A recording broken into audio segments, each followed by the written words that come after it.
Street culture. Street culture. Street culture.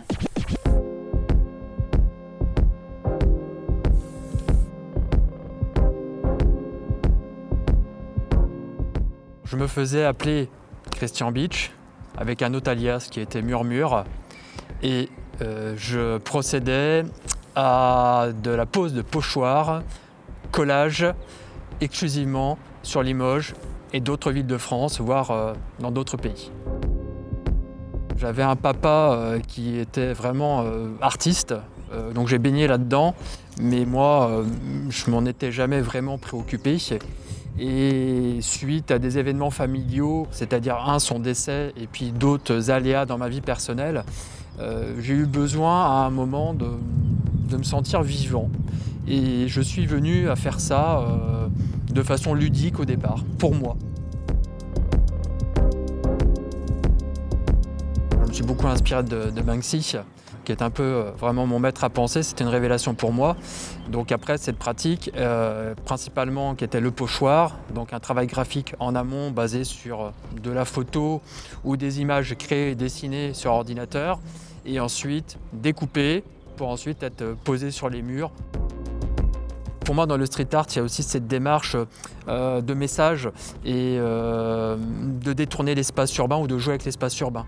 Là, le personnage donc, qui est Jean Moulin, sous le pont Georges Guingouin à Limoges, donc, qui étaient tous les deux des deux résistants. C'est vrai que quand j'ai réalisé le Jean Moulin, je me suis dit que ce serait le lieu idéal pour pouvoir venir le poser. J'avais pas la prétention de faire forcément passer des messages ou de se donner une importance par rapport à ça. C'est juste que je considérais que les œuvres que je pouvais réaliser, si elles s'inspiraient de faits historiques ou faire un peu de la satire, ça donne du relief à l'œuvre et ça lui donne beaucoup plus d'âme et de cœur. J'ai beaucoup tourné autour des mêmes axes qui sont le souvenir de l'histoire.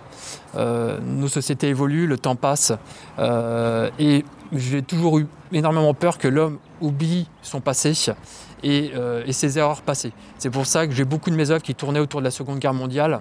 Une de mes premières qui me tenait beaucoup à cœur, c'était l'enfant de Varsovie qui sortait d'une grange les mains en l'air, que j'ai beaucoup produite parce que pour moi elle avait une force historique, celle-ci qui était très importante de la barbarie humaine. Donc du coup, ça a beaucoup tourné autour de ces choses-là et jusqu'aux satires un peu plus contemporaines sur certaines autres œuvres que j'ai pu aussi réaliser.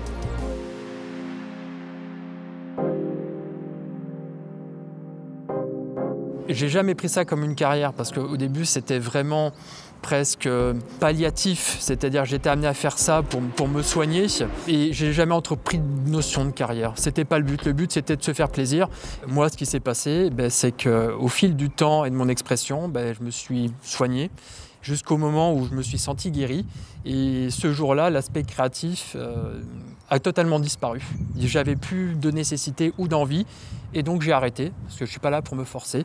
Après, est-ce qu'un jour j'y reviendrai? Peut-être, dans d'autres conditions je l'espère, mais en tous les cas sous une autre forme je pense.